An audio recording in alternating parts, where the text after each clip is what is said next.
All right. Good evening, everyone. Welcome to the closed session of the Hermosa Beach School Board for November 13th, 2019. Calling the closed session to order. Michelle, will you please take the roll? Jennifer Cole, Present. Doug Gardner, Present. Stephen McCall, Present.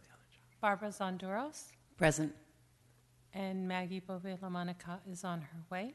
We have a quorum. All right. Thank you. Next, we'll have oral communications from the audience to the board.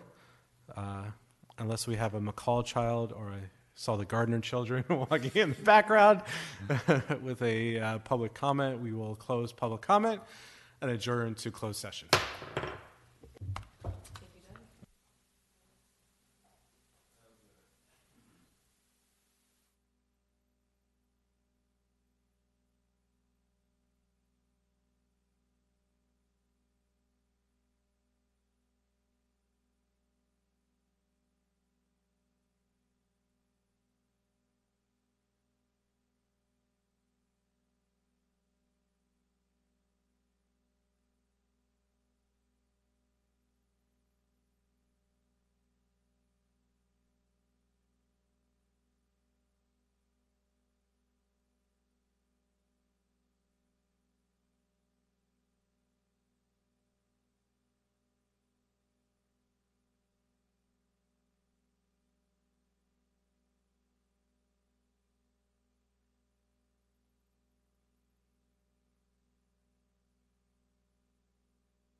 Good evening, everyone. Welcome to the regular session of the Hermosa Beach City School Board for November 13th, 2019.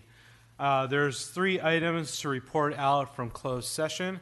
The board discussed and reviewed the details in OAH 2019-020441 and moved to approve by a vote of 5-0. The motion was by Maggie and the second was by Barb. The board discussed and reviewed the details as well in OAH 2019-060174 and moved to approve this settlement agreement as well by a vote of 5-0 with motion by Stephen and second by Maggie. And finally, the board discussed and reviewed the details in OAH 2019-070430 and moved to approve the settlement agreement as well by a vote of 5-0 with the motion by Maggie and the second by Jen. So with that, I will call to order the open session for the evening. Michelle, will you please take the roll? Maggie Bove-LaMonica. Present. Jen Cole. Present. Doug Gardner. Present. Stephen McCall. Present. Barbara Zonderos. Present. All present. Thank you. Will everyone please rise and join us for the flag salute?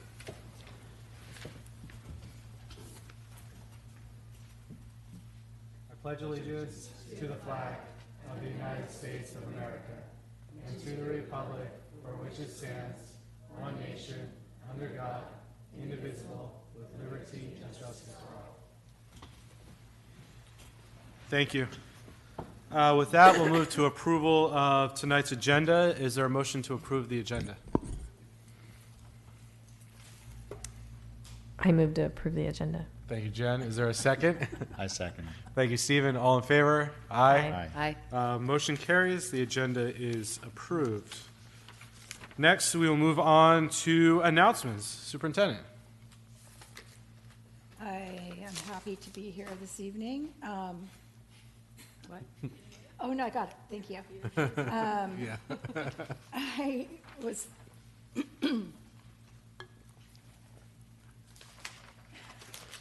Bottom of the first page. Yeah. I was looking for the approval of the minutes. When it comes to the minutes, I do have one correction, so will you wave to me at that point? Yes. Thank you. All right, announcements.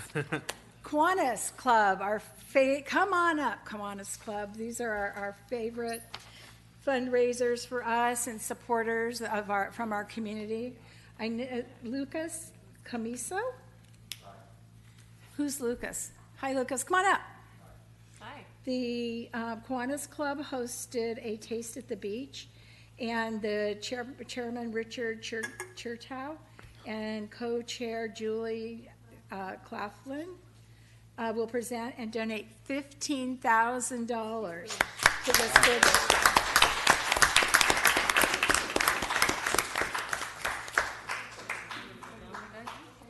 You can tell they're pros at what they do. They've already positioned themselves. While they're smiling, this donation is going to be applied towards wellness and counseling for students in our district, and we really, really appreciate it for this incredibly important focus that our district has on making sure that our students are well.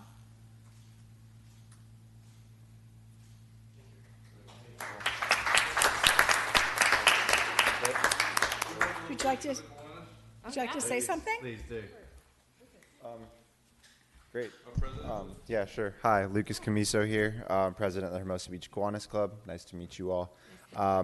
So each year we've had Taste of the Beach minus 1 year. This was our 11th year. And each year we pick a different cause or organization to support. So we were happy to support the Ed Foundation this year. I myself went to Hermosa View and Valley, went to Miracosta. So it's good to be in this position and in a place where we can give back and do something good here locally. So thanks for the opportunity and the recognition. Appreciate it very much. Thank you. Thank you. Please come up to the microphone. Can I just add, we're always looking for new members for our Kiwanis Oh, Club. good. We have a wonderful catered lunch every Wednesday that's for free. And on the third Wednesday, it's at 6 o'clock in the evening. And the first, second, and fourth Wednesday, It's at 12 o'clock at the Kiwanis Hall on Valley, and we'd love to have more members. We do a lot of work for children, and enough said. Thank you. Great. Hope to see Thank you. everybody there.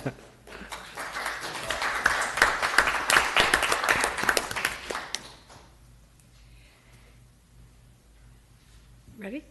Next, I want to invite up our representatives from View School, and we'll start with our principal, Sylvia Gluck, for the student spotlight. I wonder if Grant wants to come up. It's his class too. So Grant, can you come up and share with me? Oh yeah.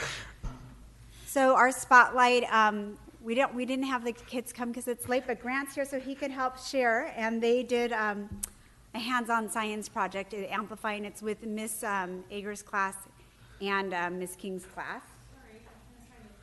And it's all going to be 21st century videos of the kids explaining their science experiment. So NGSS practices. So the students analyzed and interpreted data on a globe, right? You had a globe? Yes, and they worked on patterns, cause and effect, and systems and models. And really, the overarching question is, why is it daytime in some places on Earth when it's nighttime in other places? So the kids did a fabulous job. You're going to be able to hear their voice throughout the various portions of the experience. So it's really Miss Ager and Miss King's class. And Grant, you can help share as we go through it. How does that sound? And Grant's in the video too, so, okay. So this is the standard that the kids focused on, the observation of the sun and moon and stars, and describe the patterns that can be predicted. So there was 3 things that they did. So Grant, you found the location. You remember one of the locations that you guys looked at? Yeah. Where was it? Australia. Australia was one. What was another one? China. Good. How about where we live? Hermosa Beach, New York, and Brazil and Ireland. So they actually had to use a globe to find the different locations. And then they studied a photo, which you'll see in the video, and they had to use context clues in the photo to determine whether it was day or night. But we'll watch this video. So boys, what can you see in the sky when it's nighttime? You can see the sky, that it's dark, and you can see different kinds of things. What else? What kinds of stars? Good. Anything else? The moon? Shooting stars. Shooting stars. Good. So you worked in pairs with this, right, Grant? Okay. And then this was... So what country are you trying to find? Brazil. Good. Can you find it? It's right here. Excellent. And now you have to figure out what time of day it is. So what time of day do you think it is? I think it's daytime. Look at the picture. What evidence do you see that it's daytime? And they also looked at webcams, right, Grant? You looked at various webcams throughout to figure out whether it was day or night. Okay, and then the teacher's going to ask some probing So questions. boys, what evidence did you see to prove that it was nighttime in China? It was very dark, and it was lights, What kind of lights? like on buildings. Awesome. What else can you see in the sky at nighttime? It was dark, and the moon and the stars. What does it mean that it's nighttime, Grant? What does it mean that it's nighttime? It means that the sky is dark. So, Hello, my name is Cloud, and today we were working on a small globe experiment. And so what I noticed with my group was the blue dots that represented daytime were on one side, and the black dots that represented nighttime on the other side. And the reason for that is the sun shines on this side, right? But it doesn't go through the world. And we have one sun. And then in 24 hours, nighttime for us, and then daytime again.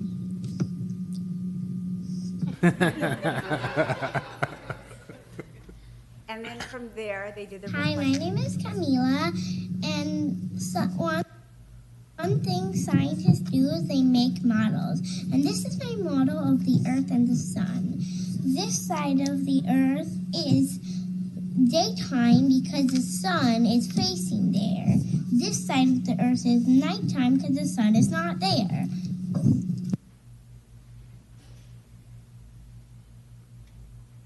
My name is Riley, and my favorite part about this activity was my friends helped me find Brazil and Ireland. Hi, my name is Eli, and I really like studying the pictures and trying to tell if it's daytime or nighttime.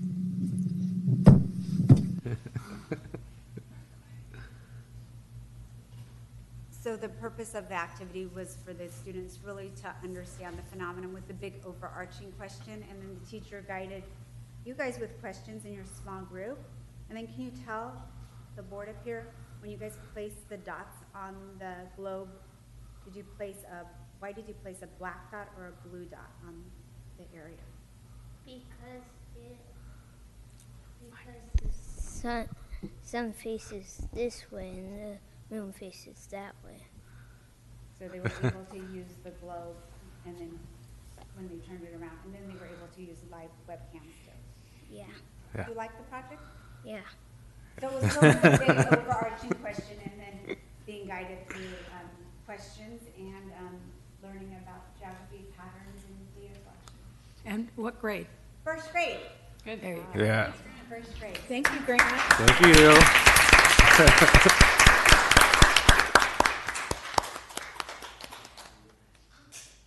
Next, we have the Hermosa Valley Student Council representatives to bring us up to date on what's going on. Thank you, Kiwanis. Thank you all.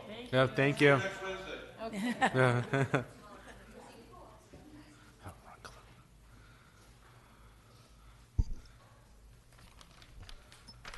Hi, we are Melody Elliott and Ellie Gardner from the Elementary Student Council. We have a few things that we want to share that are going on in 4th and 5th grade. As we come back from the Thanksgiving break, 5th grade will be gearing up to adopt a family for the holidays. Each class will be assigned a family of need in our surrounding communities, and these classes will collect donations for them. These donations are things such as clothes, blankets, toys for the kids, and basic bathroom essentials. We want to give them a holiday that they deserve. In Idea Lab, 4th grade students are finishing up working on Powtoons. Powtoons is an online program that you create a video while inserting pictures and music. The students are having a lot of fun. Our 5th grade students are either making marble roller coasters or are creating their own Jimu robot.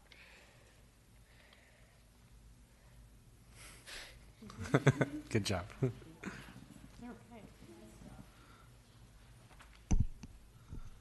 Hi, I'm Keena Desai, the middle school president of Valley. Hi, I'm Sophia Lucky, and I'm the 7th grade vice president.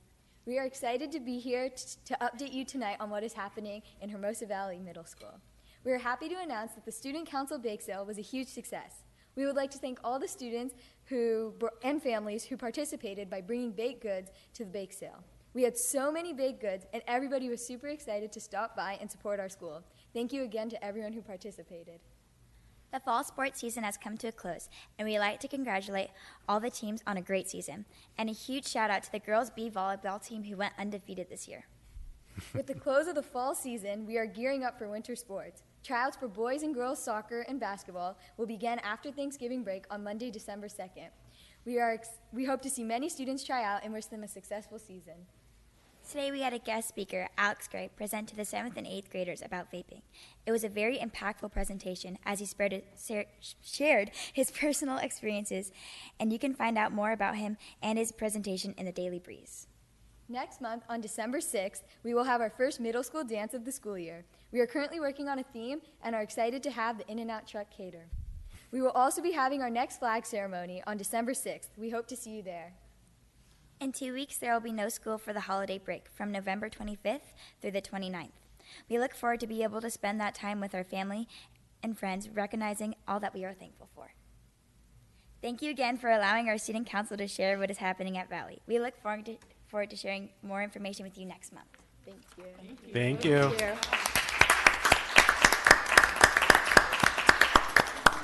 And thanks again to Monique Gonzalez, who's their advisor and has been accompanying them to the meeting. So thank you, Monique. Yep. All right. Next, we will move on to oral communications from the audience to the board. Members of the audience may address the board on any topic, regardless of whether it is listed on the agenda. However, the board may not discuss issues raised that are not listed on the agenda. Topics not on the agenda that are brought to the board's attention may be investigated by the administration and a report made to the board, either publicly or privately, at a future meeting. Complaints regarding district employees must be dealt with in closed session, not in public. Comments from visitors shall not exceed 3 minutes unless waived by a majority of all members of the board. Is there any public comment? All right. Seeing none, we will close public comment. Next, we will move on to written communications. Do we have any written communications? Maggie? Jen? No. Stephen? I think I received a couple. I'm just going to, pull up my notes. But I believe everyone else was on that communication as well. So I think there was from Eloise Chambers, North plans on the website, Tony Higgins about North School drop-off, and Regina Hoffman as a follow-up on the uniform complaint. Thank you. Barb? I had the same ones. Okay. I think my list includes those. I didn't write down the names, but there was one regarding the district website, which Stephen mentioned. 3 regarding North School drop-off, which I think were all by the same gentleman. The one on the uniform complaint, and 3 on the Skechers walk. So with that, we will move along to the superintendent update. Superintendent Escalante. Thank you very much. Well, we've been very busy. Today I got notification that 3 more of our certificated teachers are now Google certified. So the momentum's picking up, and it's not just an easy task. You just don't go in and do a little survey or something. It's many, many steps. And we also had our first Thrive Time, which is where the teachers put together a menu of different professional development opportunities where they could choose what was meaningful to them. And as I understand it, there was a really good turnout in the Google certification group, and they were supporting one another and building some camaraderie around that. So the most recent certified teachers are Kelsey Hendricks, who teaches middle school PE, Spencer Kreisberg, who also teaches middle school PE, and Caitlin Fuller, who is our art teacher and does a lot of work with students in terms of leadership at the school district. So congratulations to all of them, and a big thank you to the Ed Foundation, who has been supporting this effort by awarding a small gift card amount, which is extraordinarily appreciated, to the first, is it to the first 20 people, or is it to everybody? I think it's to everybody, and the first 20 people get these Google glasses that are not made by Google. They're actually paperweights, but they're iron and they're spectacles. So we're starting to run out of those because people are taking the challenge. Tonight, our principal, Amy Rockwell, is not here. Ted Scott is here representing. The 2 principals or leadership from the high schools, both Redondo Union and Maricosta, are giving a presentation over at Valley School for parents of incoming ninth graders, 8th grade parents. And so when I first arrived in the district, it was a big competition between the 2 high schools to grab students. And under Kim's leadership, she was able to convince them that they should come together, they should support one another, these being the 2 high schools, and they should celebrate what makes them unique for students in their selection process. And it's been very, very well received. And I think that the parents have provided a lot of good feedback, and that kids have more clarity about what direction they're leaning in. Also, just anecdotally, more and more parents are giving their children the opportunity to select which high school they're going to go to. And I didn't feel as if that was a free choice so much back in the day. And so I like hearing that. And when you talk to parents about it, they share that their kids step up to the responsibility and the honor of having that choice, and that they think about it very, very seriously. So that's an important first step. Then they go to do a visitation, and they meet with the counselors to set their schedules later in the year. We're also in the middle of middle school conferences this week. That's going well. Some of the teachers are trying on grade levels are trying on different approaches to middle school conferences. When a teacher has a caseload of 180 kids, obviously you can't meet with every parent. So trying to figure out how to expand those conversations in, I believe, 7th grade. Students are working with the Thrively.com personalized portfolios that address their strengths and their areas that they want to focus on, and that they're sharing this information with their parents, and starting that conversation and bringing parents into the school via a different way. The 8th graders are prepping for outdoor ed. That'll take place in December. And our team, a team of administrators and counselors, and Caitlin, who just became Google certified, went to 2 presentations that were put on by the Beach Cities Health District. One was a refresher on the Mind Up program, and we are continuing to prioritize the skills in Mind Up as being very meaningful to students and building life skills that will benefit them. Thrive, K through life. Mental health. They also went to a mental health screening, a mental health presentation where different screening tools such as Heads Up, Checkup, Signs of Suicide, were offered at Redondo. Beach Cities Health District put it on, and it gave us a chance to kind of look at 2 programs. We will be selecting or recommending. You'll be selecting a program. And so we're going through the process of looking at what would best meet our needs, being an elementary district. We want to make sure that we have the proper mental health screening tool for our age group of kids. And I think that's it, unless you have any questions for me. Are there any questions? Hi, Jen? Stephen? Barb? Thank you. All right, we're good. Thank you. Excellent. With that, we will move on to board reports. We'll start at this end this time. Barb, anything from you? I don't have anything this time. All right, thank you. Stephen? I have just the one, which was that it was a follow-up meeting actually to the Transformation Committee's meeting with Google, and Google were hosting or putting together a roundtable for EdTech.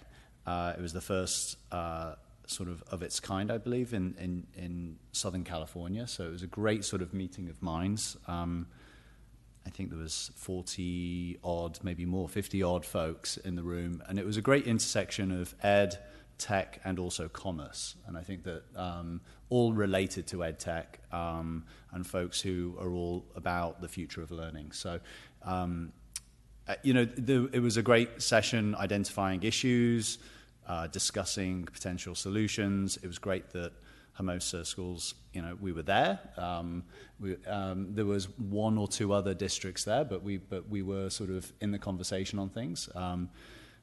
Kudos to Pat for sort of really also putting ourselves out there as sort of saying, well, there's opportunity if there's folks that are looking for a lab school or something where they're looking to put forward technology and it might fit with our needs, then that's sort of a great opportunity for us. So, that was great to be a part of that conversation and just be in the slipstream of these things. So it was a great day. Thank you to Pat for coming, and, maybe to be continued. Thank you. Jen? Good. Maggie? Hello. Update on the LCAP committee. Thank you to Ms. Taylor and Ms. Gluck for hosting it. I was not present, but I do have minutes from from the meeting, and it was an overview of member responsibilities and roles of what members of the LCAP committee will be doing. The next meeting will be in January. Right. Excellent. Thank you. I have a few things here that I've attended over the last month. First was the HBF Fall Cocktail Party, which I think everybody, all 5 of us were at, which was really nice to see. And it was great to see everybody out there. Thank you to the Bow Bridges Gallery for hosting that once again. And most importantly, thank you for everybody who gave and therefore was invited and intended to give to HBF and therefore were a part of the extravaganza that evening. Next, I attended the Beach Cities Partnership for Youth Steering Committee, which was held at the Beach Cities Health District offices back on October 16th. It contained folks from the boards of all 3 school districts, Manhattan, Hermosa, and Redondo, as well as City Council. Mayor Stacey Armato was there, as well as staff from both the cities. I think acting chief is his title, Milt McKinnon. Was there, as well as some people from the county and whatnot, really talking about how to steer the Beach City Health District's youth programs and where those should be going in the next year. I thought it was a really productive meeting, particularly to hear the viewpoints from folks who are outside of the 3 cities, so the people from the county, as well as the Beach Cities Health District itself and where they thought things could be going, where we'll move forward. I believe there's going to be another youth summit. There was one in August. In January is the next step for that steering committee. Next, we had the first community workshop for the North School and Neighborhood Traffic Management Plan back on October 21st. It was a really good turnout at that event. That was at Valley School.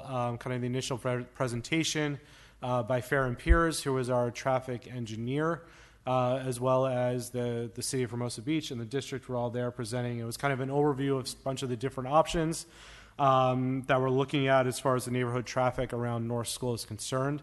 The second community workshop will be on December 3rd at 7 o'clock, I believe. 7 o'clock in the Valley NPR, where we're looking to further refine the options that were presented at the first meeting. So we encourage the public to attend that meeting as well. And then finally was the Pto Halloween Carnival back on October 25th, which is one of the great Hermosa events of the entire year. And a big thank you to the PTO, and I'll call them the Lisas, because I think it's run by 3 Lisas, the Halloween Carnival. They all did a fantastic job once again. It raised a lot of money. I won't steal their thunder on that, but it was a huge success. The crowd seemed really big. The crowd seemed to be there earlier than usual, which was nice. I know it drove some of the proceeds for PTO as well. And it's just one of the great, as I said, one of the great Hermosa events, and we should be looking forward to that next year as well. I know they've already begun the planning process for that. So that was my session of board reports, and with that, we'll move on to the superintendent report and board discussion, starting with R-14-1920 on the Hermosa View School design and cost information. Thank you. So I'm going to invite Matt Gates, who is the vice president of Erickson Hall, our construction company, and Nathan Herrera, who is our architect from SVA and has been recently promoted to a principal in his firm. So congratulations. We've invited them. We have weekly meetings about the progress that's going on and throughout the district. For a while, we put view to sleep. That's what we called it when we were trying to get through all of the North activity. And now that North is up and running, then now it's important for us to keep an eye on the timeline and the upcoming decisions that the board will be making with regards to a future cost of the project and what that all means. And so Matt and Nathan are here to talk with you about you're at a point where you're going to need to make some future decisions. Tonight you're not going to be taking action or providing direction with regards to one of the options, but you're going to be gathering information. They're going to help you walk through this. So if you have any questions, be sure and ask them. And then you can ask me to follow up with information that you might need that I can get back to you with. So welcome, gentlemen. Nathan just flew down from San Francisco to be here. So we really appreciate that. And Matt drove up from Mexico or something. It sounds better than San Diego. Yeah. Okay. So welcome, and thank you. All right, thank you for your time. As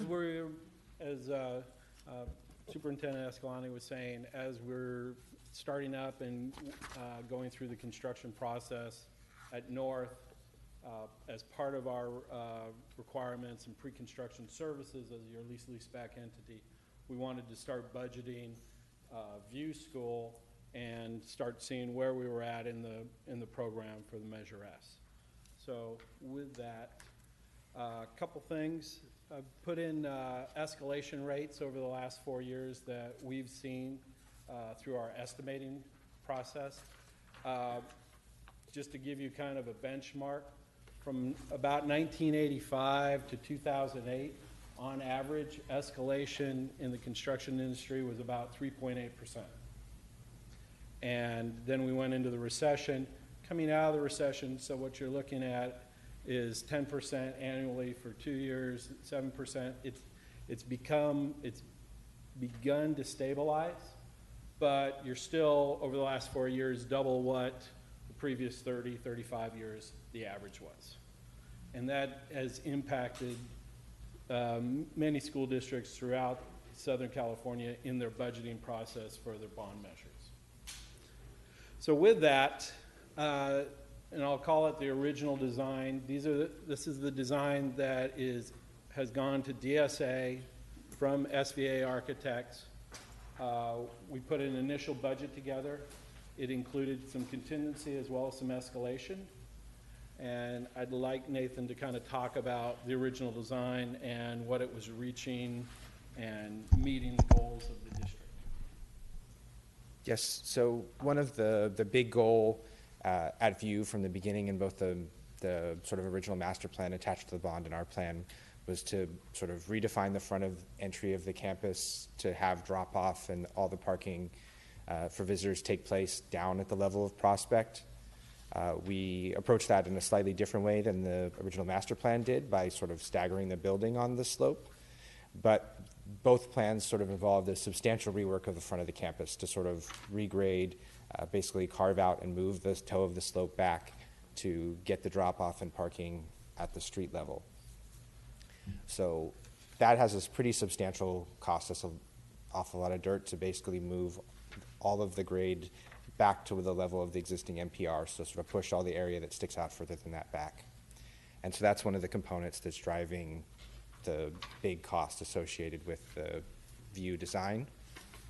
Probably was never kind of fully captured in the initial estimate when they came up with the cost range for View originally. Right.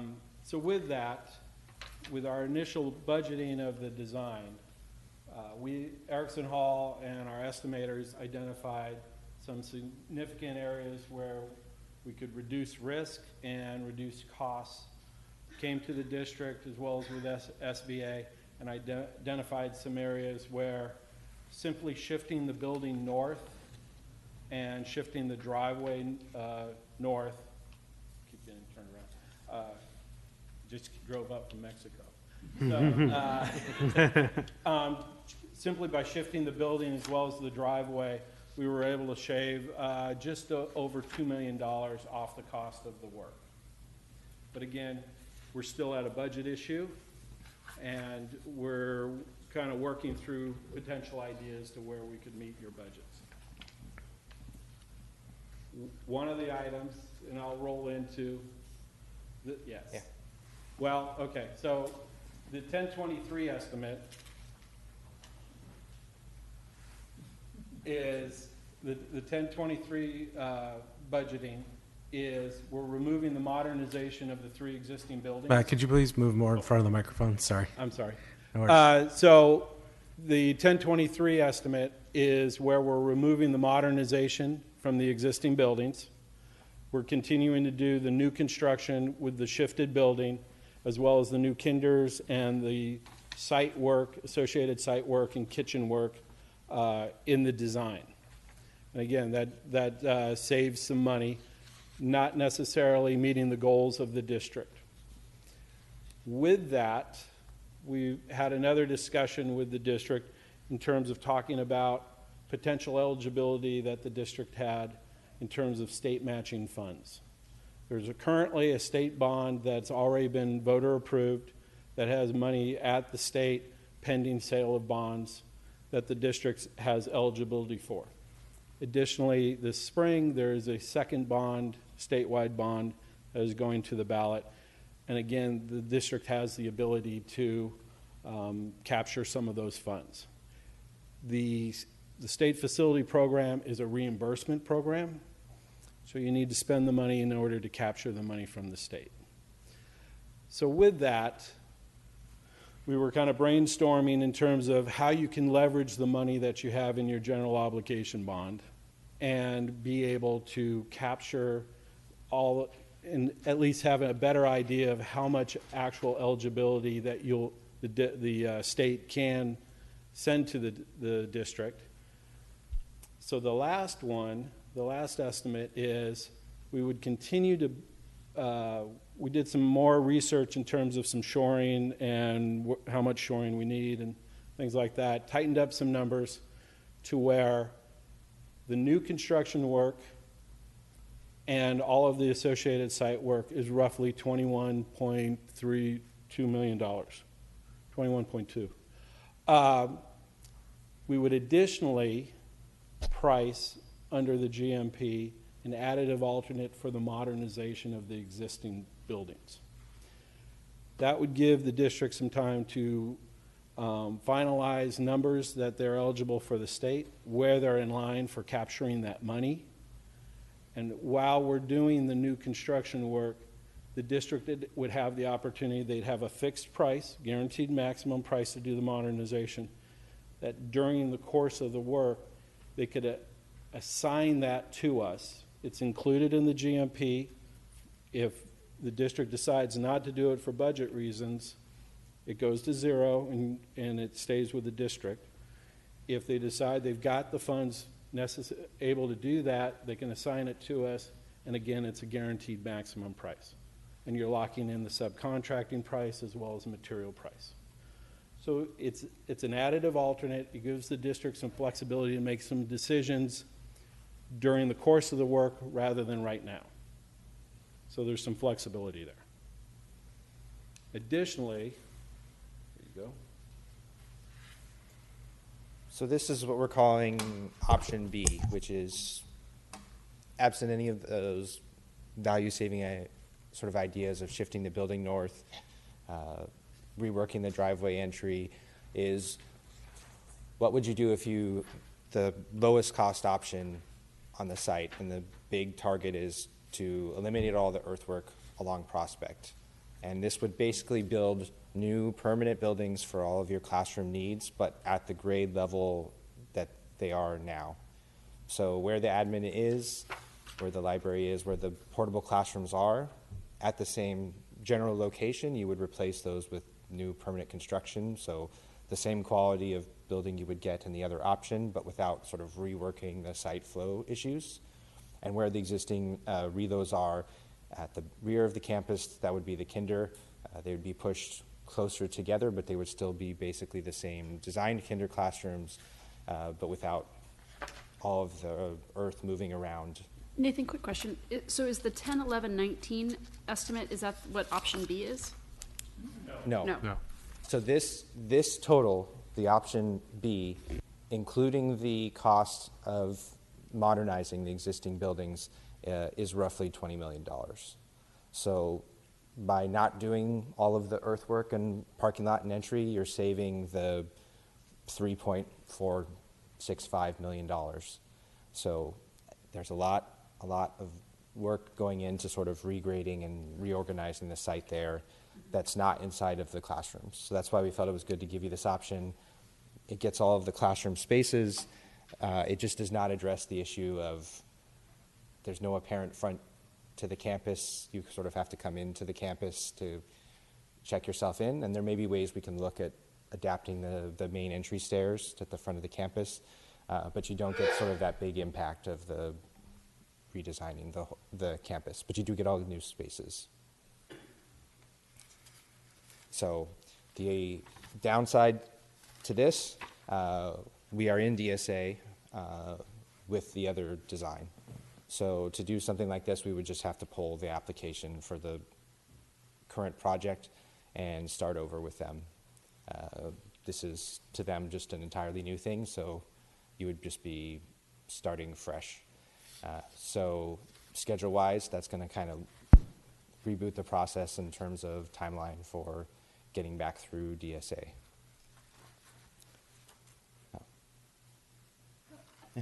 Ethan, how does that impact the soft costs with regard to this? So we would have some redesign costs for this, for us and the engineers, and you'd have a little bit of extra. We'd have to have a discussion with DSA. They basically charge a little bit over 1% of your project cost to review the plans, which is small, but you're not going to get all of it back for the current one. So there's probably over $1 million of soft cost hit related to this total, but you're still, if the, you know, do you have the money sort of out there with the North reimbursement and some of the other items? But if you're not willing, sort of waiting for that, then this may be a reasonable option to look at, still reduce the overall cost. Now, on this option, I wasn't here during the programming, but it seemed through the original design and in discussion through value engineering that the drop-off up front and the ADA opportunities with the design we have, we're hitting some hot buttons that the district wanted. And that's why we wanted to give you some options and some opportunities to think about this. It is about a year-long process if we do restart with DSA. So we wanted to give you some ideas to think about before you give us some direction.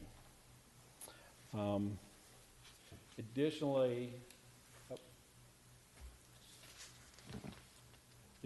with the current design,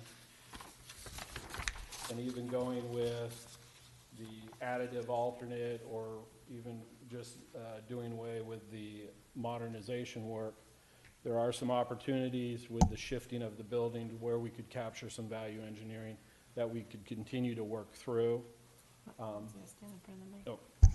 There's still some opportunities to capture some value engineering as we work through what I will call the original design that's slightly modified, moving the building to the north. Eliminating the clear story windows and the upper height corridor, order of magnitude of 1 to 200,000. There's some low-hanging fruit in terms of reducing the cement board siding. The landscaping is a big number. There's some opportunities there. Expand the spacing, reduce the size of the trees from the large to the medium large. It's quite easy to capture money without having it look like we're dumbing down the landscaping. Additionally, just simply some manufacturer changes can reap some benefits there. This is a garland roof going to either equal manufacturers and maintaining the spec would create some competitive savings. And we've seen that in other districts. Just by simply adding another manufacturer into the spec drives the price down. Those are just some easy ones that I've listed out, but we'd have a year to work through as we're going through the DSA back check and design and budgeting, as well as bringing the subcontractors on board for their ideas. We wanted to get to you early. Again, this is a long-term process going into the second phase of your Measure S work, and we wanted to give you the opportunities to think about it and provide some direction. Okay. And with that, any questions? Thank you. Start with some questions from the board. Maggie, do you want to start us off? Sure. I can start us off. So, not, it's hard to read. In the revised option B, which I think we're calling number 3 in the, The 1023? right, in this set of handouts. This is our number 3, which is Plan B. Oh. Right? Yeah, that's Okay. option B. Option B is sketch number 3. And so with that, number of total, I can't see any totals on here. So are we losing any classrooms? Are we losing any parking spaces? And what's the impact on safety and security for the campus? It's the exact same classroom count. The square footages would be the same as the current building, maybe a little less because we wouldn't need the space for all the as many elevators and stairs as there are in the current design, but all the square footages would be the same. It still has, there's a concern about what's the best way to provide a clear, secure entry onto the campus. And providing an accessible path as currently designed from sort of the prospect level parking is difficult, and I don't think building a 250-foot long switchback ramp to accomplish that is attractive or functional or really even helpful to someone in a wheelchair. I don't think that's useful. So you would probably look at establishing the entry by still letting people come up into campus and come in on that side. So shifting the admin function so that it's facing directly out into that parking lot so that you could still sort of create a secure entry, but it's going to be from the inside of campus to some extent is the best bet, I would think, functionally for safety and security. And you would still have a similar situation of sort of fencing off the prospect stair and sort of leaving that closed during the day. I feel like this is wordsmithing an essay, but so in that same piece, like where the new admin library is, then does it also make sense to shift that whole thing then north, so you could create a single entrance where people have to check in one space to get a guest pass before they access the rest of the classroom? Yeah, So, I think we could, based this diagram, we could sort of shift it east a little bit and almost wedge it in that gap that there's between the MPR and what's currently the MPR would be. Yeah. So I think you would still, we don't want to move the MPR. You'd probably want to still keep the MPR, it means high volume space, removing the center partition from there and restoring an actual MPR to the campus should be part of the project. But I think we could get it worked in there and work the fence line and controls so that you had a secure, sort of clear entry there near the south end of the existing MPR. Okay. And what is the total number of classrooms that we have currently underneath this? 21. 21, okay. And are we are losing parking spaces with this, or we're keeping, maintaining, increasing? This would keep the same number of parking spaces, roughly. Which is up to code with the number of classrooms and teacher requirements? And then does this provide space if we did flex to bring in a preschool in this design? So right now this is 7 classrooms per grade level. So that's a scheduling question or more than anything else. If we wanted to add an additional room to this scheme for preschool, that's certainly an option. So Nathan, the 20 million includes the addition of a eighth kindergarten room, right? It does, yeah. Yeah. There's one extra room. Yeah. And kindergarten rooms are about $1 million. Correct. Okay. So it would actually increase to 22 classrooms. Okay, I'm good for right now. Thank you. Jen? So I'm just trying to understand all the numbers so I can make ask accurate questions. And I personally can't do it with just looking at, when you all say the GMP costs and without the soft costs, because the soft costs have to come from the money also, right? So we have to talk about it to me in the whole. In the whole. So my question would be, when you present this to us, could you please present it in the whole? Like the entirety, so we're not talking. So I just don't think it's fair to anyone, you, us, the community, if you talk about it just in the GMP. So that would be a question / request. So So with that, the current design at the 1029 with the additive alternate is roughly 28.3 million in the hole, including the soft costs, construction costs, additive alternate. 28.3 million. So 5 in soft costs, 5 million in soft costs? Yep. Yeah. So I just was trying to do the math. So we had $59 million, and I think it'd be great if we could bring back like an actual math sheet. With the total sum of the bond is $59 million. So I subtracted the Valley costs, which I'm not sure what those are in total right now. Do we have those outlined? I think you did. I think 2.3 million. Yeah. That's what we spent to date, but we had intended to spend 11 to 12.8 million. Is that how I read this? I mean, if you really want to set a foundation, we could talk about what the campaign talked about. Okay, And so, that'd be great. and I sent this out to the board. I'm sorry if you didn't get it or not. But the Measure S campaign was a 58.3 to a $67 million range. And that was put before the voters. We landed at 59 million Okay. in terms of what the tolerance level for the community was when we made that decision.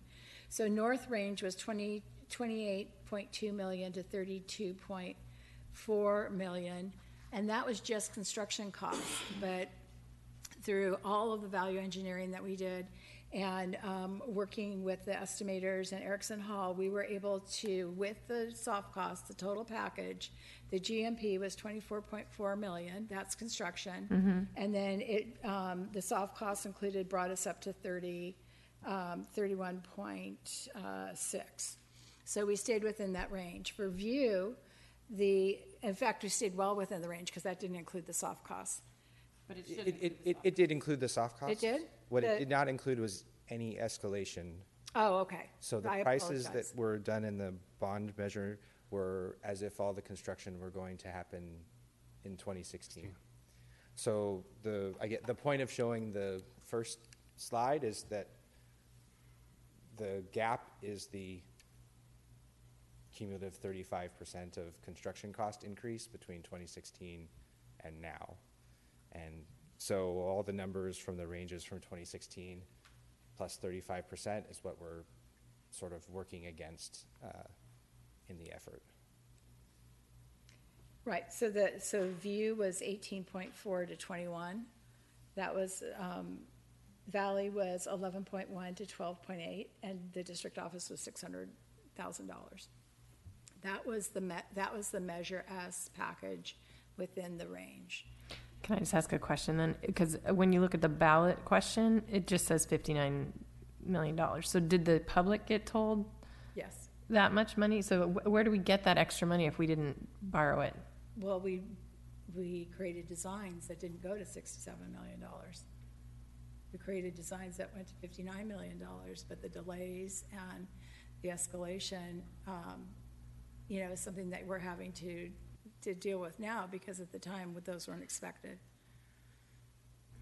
Okay, but just so I'm just like, the money we have is $59 million, right? So now we've spent 31.7 million. So then and we've spent 2 something at Valley, 2.3 at Valley. So what we have left to spend is not what Plan B is or the current design.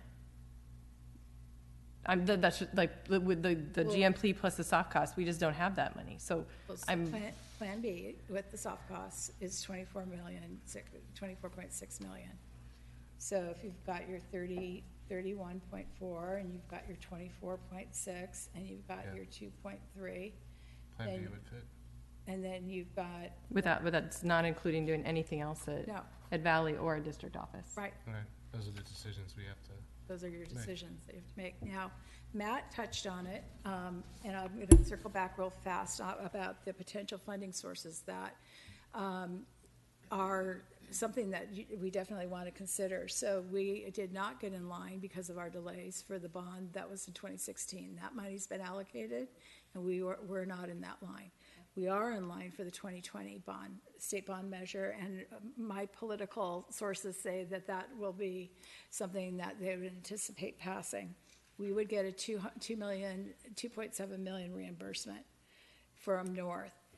If we can get ourselves through DSA and get our plans approved by DSA, the sooner we can do that for View, then we would like to hop in on that same line for March of 2020, which is another $1.2 million. So it's about $4 million of reimbursable funds that we want to get ourselves eligible for. Then in April, there's a second wave of kindergarten funding that's taking place, and that's based on Title V eligibility. We have 3 classrooms that are eligible for Title V, and that funding is about $1.8 million. So we're looking at a range of between $4 to $5.8 million in reimbursables. But the timing of it is going to be dependent on where we are on the line. It's money we're entitled to, but not money we have in hand. I would just make a point off of Jen's comment, though. For the 2020 state bonds, if it takes a year for us to get approved, we won't be in line to get that money for the 2.75. Yeah, depending on which option you go for. So we could still. No, the 2.75 we're in line because that's north. Right now, but if we go for DSA reapproval. Oh, that's north, which we're already through. Got it. There's a second is north. Is for north. 2.75 was north, and that's been gone Got all it. the way through the process. Yeah. Okay. And is sitting in So the it's the queue of 1.2 ones for to be View. paid out Yes. with Got the it. next state bond. Yeah. Yeah. Thanks for clarifying. Can you tell us then, so if it takes a year to go through DSA, let's say we don't get everything, you're going to have to go do some revisions, all this stuff. So a year from March or April? I mean, how long does it take for you to? Yeah, I think it would be safe to assume if you went to option B to probably assume January 2021 would be a target approved by DSA date. So seeing that we have 2 other campuses that this impacts, Can you walk us through your thinking on that? So anytime North is open and sort of scheduling, the sooner you can be able to start View, the better it's going to be in terms of your cost. The overhead costs of doing the construction, the escalation while reducing is still going to occur the longer it takes to get View started. So the quicker we kind of choose a direction and go for it. I think if we are doing a reduced option of the current design with value engineering, we will be sort of well in advance of being able to start sort of as soon as North is done by going to View. There's probably going to be a little gap there probably if we do this redesign. By going through the redesign, we're probably looking at about a 60-day gap between completing North and being able to have an approved GMP and starting on View. With the DSA approval of a year from January, we'll go out to the subcontractors, price that up, and bring it to the board for approval. So that's about a 60-day time frame. So when do you see that View would be open? View open 14 months after that. So 2021 April. Summer of 22. Yeah, probably June of 22. June, July of 22, you'd be moving in. I have other questions, but you can go on. All right. Stephen?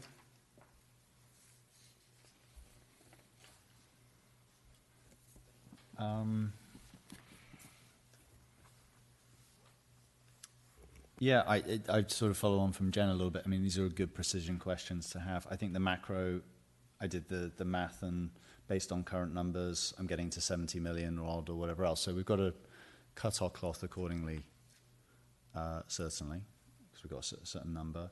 I mean, this is, I try to also frame this in the positive, like this is a once-in-a-lifetime opportunity we've got. We've got a spectacular plan now in place. It did take time. That has massively impacted us, but North is going to look brilliant. So I take that positively. My consideration a little bit is also around when Valley was last done, and I believe that was back with Jay, is that right? So there's been some modernization done there, and obviously we've made improvements with safety and etc. I mean, there's also, I don't want to belittle the fact that our district office we're currently leasing from the city. So, you know, I mean, there's an element here of, we've got a lot of needs right across the board, and this is a focus on VUE because this is going to be the largest portion of the budget. But I think it does behoove us to sort of look at all these components and go, what are we going to do to value engineer? I mean, are we going to put the district, you know, in a portable, or are we going to do, you know, what are we going to do on each thing that you can do that's smart? I mean, I don't know. You guys are the experts. There are prefab, pre-done things we could potentially drop down, and that would look fantastic, probably.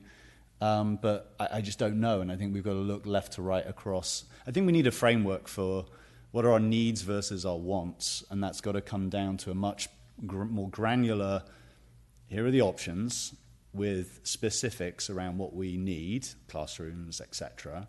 I do worry, just because it's a site that probably Doug and I are very familiar with, kids currently there, etc., is that safety component as well, and the access. At the moment, you know, we don't have a perimeter fence and central throughway and whatever else, and maybe we need to be talked through these plans in greater detail. Maybe we need to be walked around the campus to understand how this is gonna work, just like we did with North a little bit, to understand some of this stuff, because devil is in the detail, and we've got to cut our cloth accordingly. So,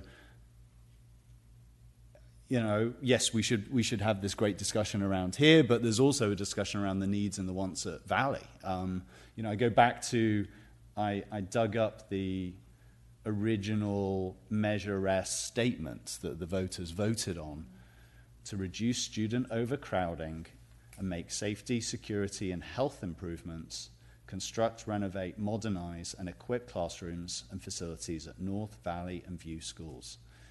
Replace or repair roofs, provide technology improvements for students, upgrade or replace outdated electrical, plumbing, heating, air conditioning systems. You know, we've got massive overcrowding and modernization issues and needs.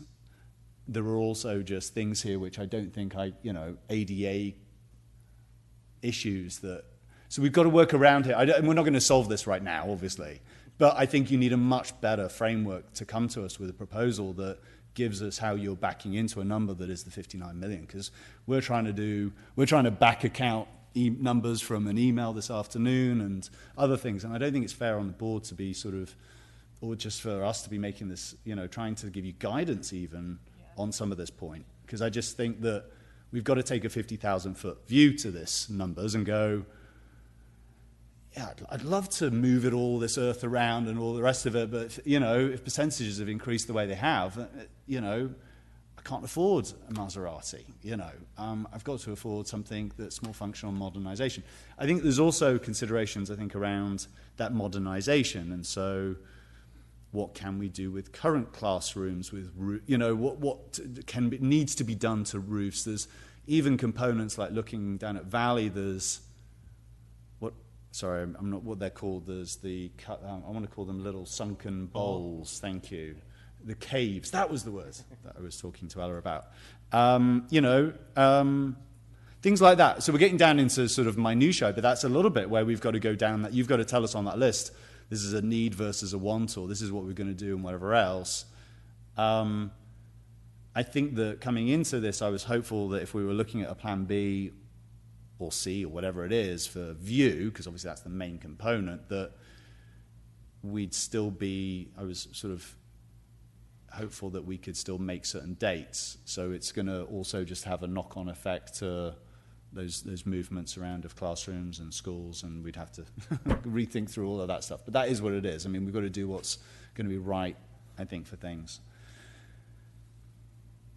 That was an outpouring of thoughts and notions, but I think my takeaway there is and direction would be to come back with much clearer framework of all sites' wants and needs for the next time we look to review this and solutions, because I don't think we can sort of get into quite so much detail now, obviously based on that. What else was I going to ask? soft costs, how conservative? I mean, there's ranges there. There's percentages of. I'm also mindful of contingencies and whether those are baked into soft costs and et cetera. And so we're dealing with ranges here that we've got to, and I agree, we've got to deal with the gross cost. I mean, it's one thing looking at and I know to you that's what the lens you look at it, but we're responsible for $59 million. So that's the number we've got to hit. So let's work to those sort of numbers. But what is how conservative do we need to be? And are those ranges good? So I think both Matt and I kind of agree on the range of 23 for View and Valley as being fair, given the district. Many districts sort of hire overlapping levels of project management and construction management that drive their overall soft costs up.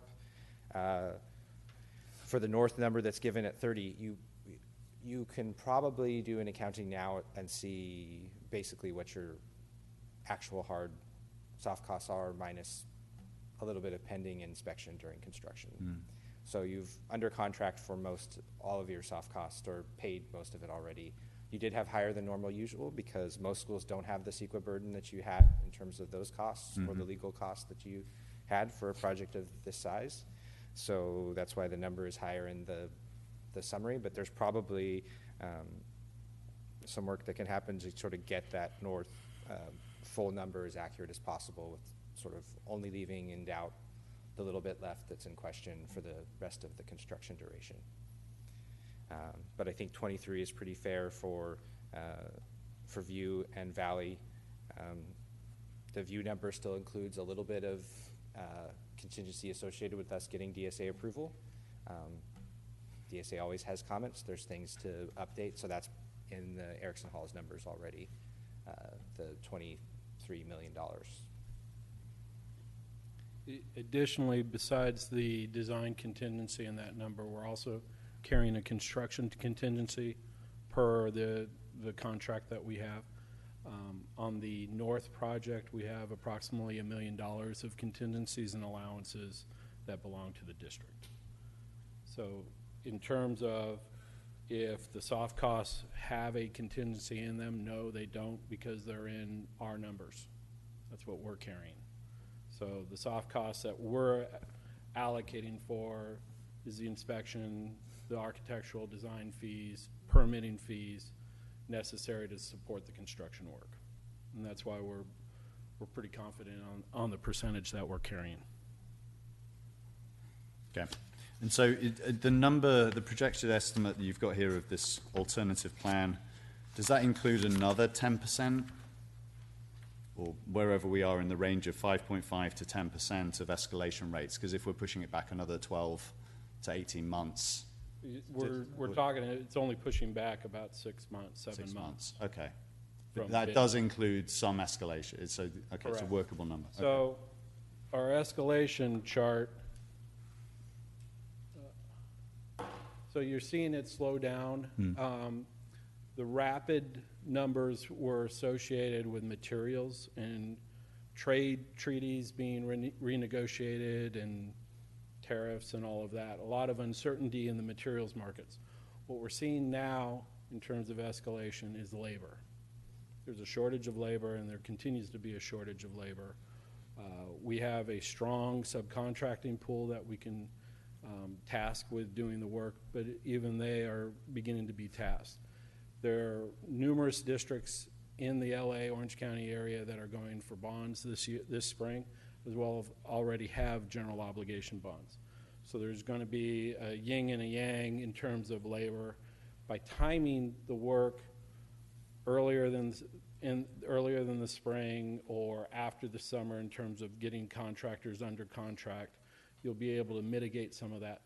But we're still anticipating a 5-6% escalation, and that's what we're carrying.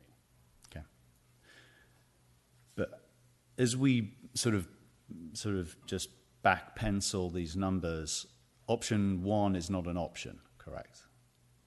Because we can't afford it. We cannot afford it in our $59 million budget. Down in your $59 million, if you were farther in line for state money, and you were in line for the 2016 money versus the 2020, it would be a business decision as to whether you wanted to move forward with that design. Right. And so then there's also the trade-offs of what we're going to need to do at Valley as well as the district office. Correct. You have portables currently at View that are called to be relocated. Mhm. We've moved relos to other sites and built them out, attached them, and created district complexes Mhm. or facility complexes to be used by non-students. It's happened before, and that could happen. That could be part of your master plan in terms of dealing with your district office question.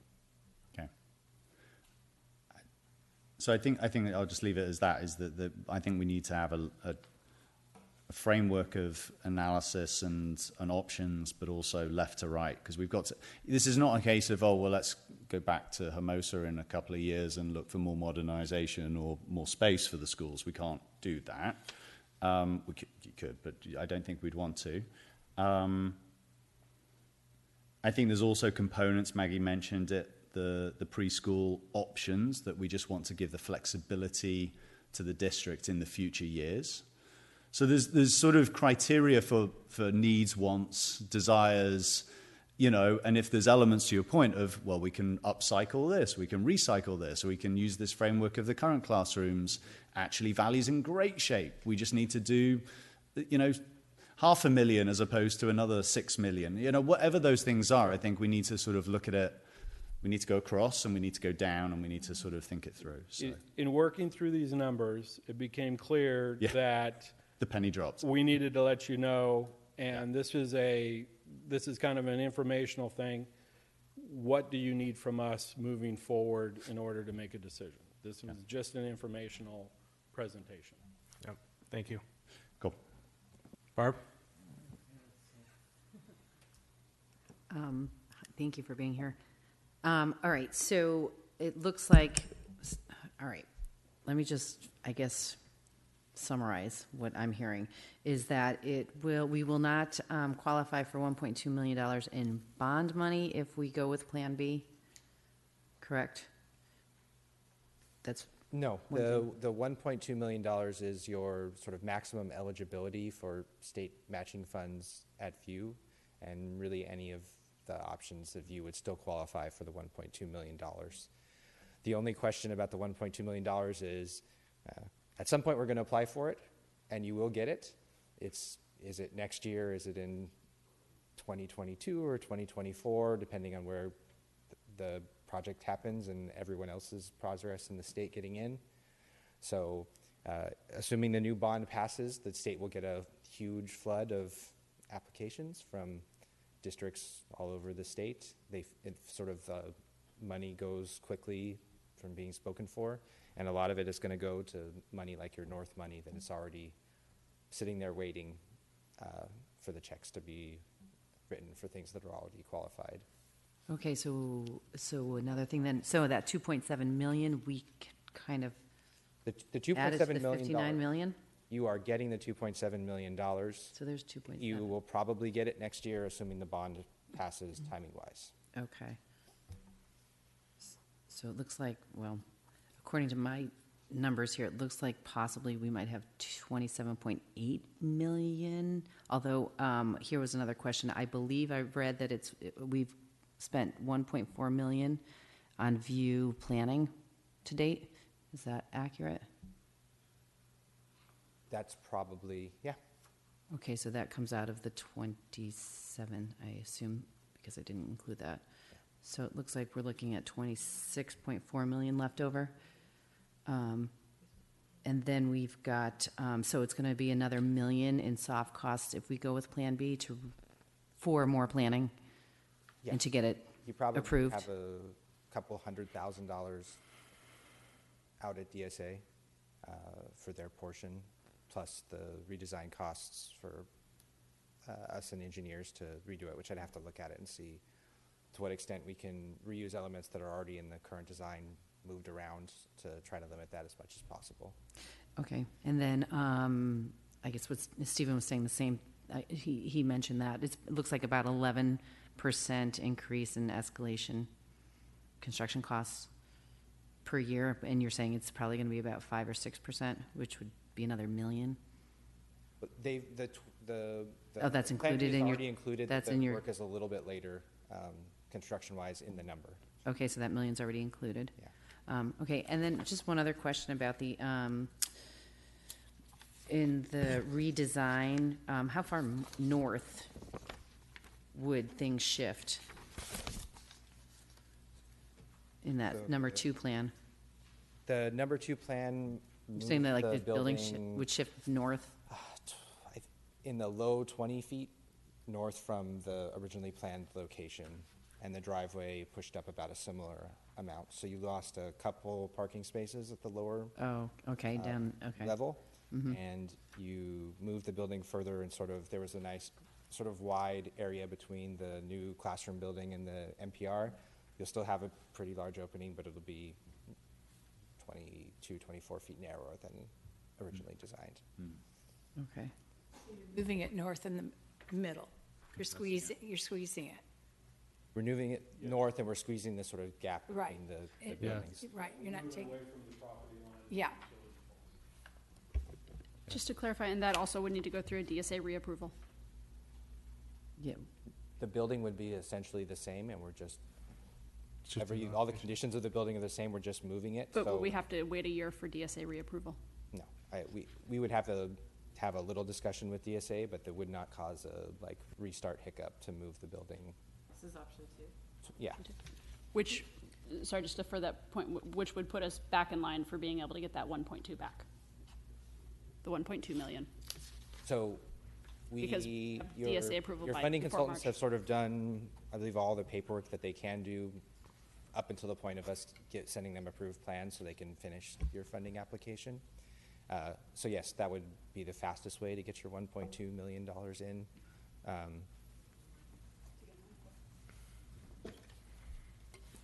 How fast can we get the rest of the information and make the decision?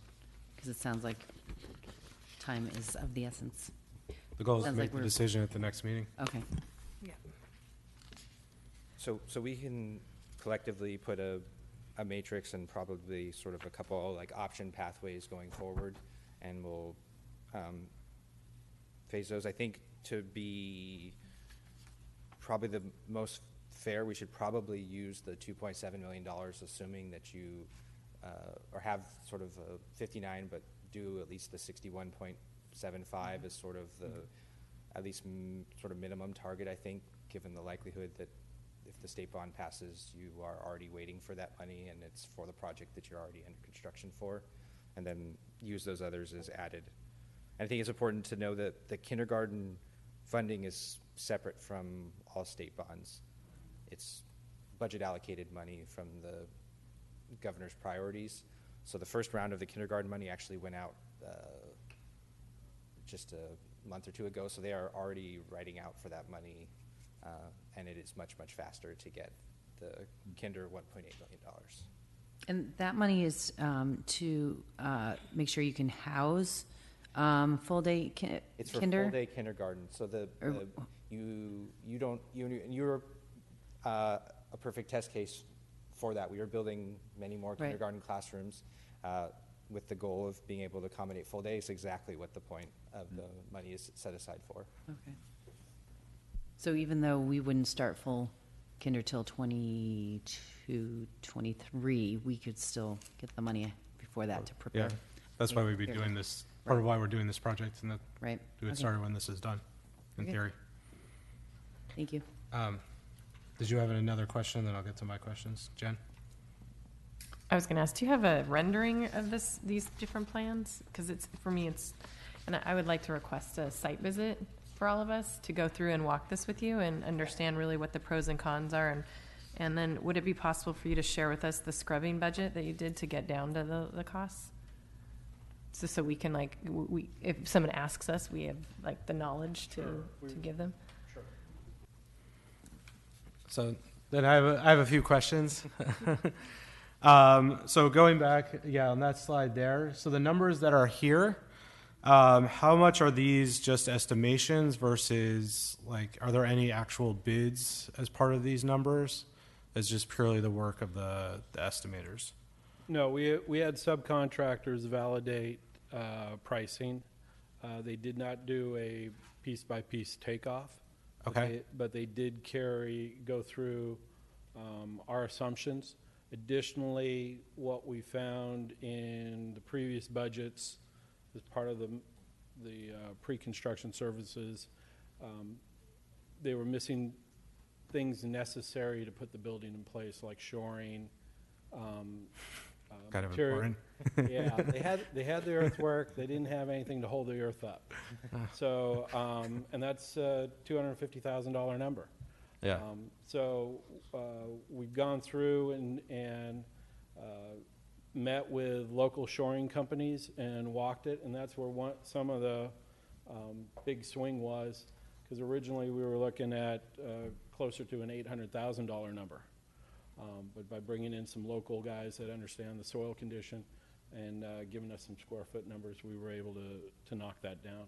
And also moving the building north reduced some of the risk along the property line, and that lowered the number also. Okay. As far as looking at the additive alternative, the $2.2 million number, besides for the state money, I assume we could put contingency money from north as well as any contingency that wasn't used at View towards that number? Correct. As I said, we're carrying just over $1 million of contingencies and allowances on north. And based on the contract, I believe we're about $2 million, $1.7 million in contingency in these numbers. Just for View is one Just for View. Okay. That 2.25 has its own contingency in it. So if it were to go away, like I said, the whole number goes back to the district. Okay. Do we have a sense of, I know we're really early in north, of whether some of that would be available towards this? Or we're not there yet? I know you're working hard. I know you're working really hard. We're still in the dirt. Still in the dirt. Okay. Fair enough. So we have a $2.2 million number here. You mentioned that would be part of the GMP. What would happen if, let's say, we got to the point of wanting to trigger that, but we only had $1 million, as an example, that could go towards an additive alternate? Right. How would that kind of work in the process? We could be more detailed in the additive alternate to buildings or to scopes. There's 3 buildings that get modernized, 3.5 that get modernized. We could identify each building and put a number on it as an additive alternate to where you could trigger, we want to do these buildings and not this one because of budget. We want to do roofs on all of them. So as we move forward and talk about it, we could break that additive alternate up into scopes of work or per building, and give you the opportunity as the budget becomes more clear from the state as to what you can make some decisions out. Or the contingency piece or from contingency as well. Yeah, because north will be done as we're starting, so you're going to know what's left there, and then you can make some decisions quarter of the way, halfway through View, seeing how that's moving. Would that all need to be decided during the GMP process approval? Let's say the detail would, so you could make a decision. We could exercise the alternate all the way up to about 50% of the construction duration. Okay. So that'd give you about 7 months during construction. The new buildings would be up out of the ground. You could make a decision on that contingency also. Right. Okay. Well, no, because they were part of the plan. We just basically would knock off part of the plan. We wouldn't do the full plan. That's my understanding of how it would work, basically. Right. Right now, the way that last number would be, if you awarded on the 21.2, you'd get all the new buildings and the new site work with no modernization. As you executed the alternates, we'd do modernization on the existing buildings. Okay. And then one more question on this option, and I think it would apply to any of the options. So I'm a believer in if you build it, they will come, particularly around kindergarten. So I know in the option B, we get 8, as Superintendent said, we get 8 kindergarten rooms. The kind of plan that's in DSA now, we get 7. Is either plan flexible enough that if we end up needing 10 kindergarten rooms, I'm just making a number up, that, you know, there are rooms that could be, I don't know if converted is the right word, but I guess used for kindergarten. Do we have that type of flexibility in either plan? So part of the thing we talked about with the full day kindergarten is the calling of rooms Title V compliant kindergarten rooms. They are 45% bigger than a typical classroom. Okay. So that's not to say that there aren't districts all over the place offering kindergarten class and regular sized classrooms. Yeah. But they cannot be labeled as kindergarten classrooms on a California Department of Education approved plan like we're doing for funding because they're too small. But once we get our permits signed off and we need to operate a I building don't as know we if operate a you- building, we never had this conversation. I don't think you can, actually. Yeah, there's on bathrooms and other. So they're required to have bathrooms inside of them. That's the other component for, so they're supposed to be 1,350 square feet inclusive of the bathroom and any sort of storage workroom areas inside of them. But if that's a question, there are ways to add plumbing. Yeah. Yeah. Okay. I think I'm. Sorry, I just want to frame. Can I ask Yeah, another question? please. Okay, so if I'm thinking about this correctly, underneath option B or plan 3, we are operating with $20 million in construction costs and losing a lot of the design features that we've planned for in terms of how we space the campus. By going with option 2 at $23 million, we're adding $3 million in cost, but we're also gaining up to $3 million in potential fees with the DSA approval for the state school bond, as well as the three Title V eligible classrooms. So For kinder.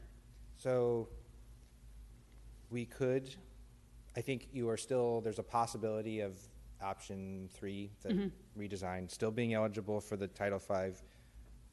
I don't know the exact point you have to be in your design in terms of Right. at April to turn it in to make that round. We have another project that qualified for the previous round in an earlier stage of development than your plans are in, so there's a chance that the 1.8 was still on the table for Right. option B, just to be fair. And so with that, I guess a two-part question. Are there any other costs in the report we got, Pat, that aren't listed out here in terms of cost to date? We have our north, our valley, our view, and then a district offices TBD. Are there any other costs wrapped up in this that we're not seeing? Because it looks like we come out with option 2, using up all of our bond money, you know, with about $1 million that goes in contingency. I mean, You do have a little bit of Prop 39 reimbursement that will happen next summer. so we have more money, so maybe some money coming in, but are there other costs that we are not seeing in terms of like architecture, design, construct, like are there other fees that we are not seeing in terms of what costs are listed here? Not that we know of. Right, that's coming out of general, we can't put in the Yeah, bond. furniture wasn't in the bond anyway. No matter what we do. That's why option 2 for me right now, like we have to do the site walk. We need to actually get a really clear framework on what all these things are. This is not a good way to be able to analyze this decision, but it looks like option 2 allows us to keep the design that we wanted for kids and teachers and are going up to our pennies in terms of what we've allocated plus the additional reimbursement money that might be coming in plus bond money. But I'm not sure if I'm reading that right. Yeah, I can resend when we tried to summarize the soft cost categories and look and see there may have been a furniture line item in the 23, so I will recheck that this evening. Yeah. Steven, you had another question. Sorry, this is a separate one, but just with the Series C of the bond monies, the 10 million left. Just want to know that there's no issues with further delays to going 6 months, 12 months, whatever potential delays there are. I don't know if you were able to answer those questions. I don't know if that's if it were fine, sort of sitting on those. As far as I would know, I would find, but I think you'd probably best checking with the bond council. Is not either of our areas of expertise. Yeah. Okay. All right. Are there any other questions? All right, gentlemen, thank you very much for coming and for all your information. Thank you. Lots of stuff to do.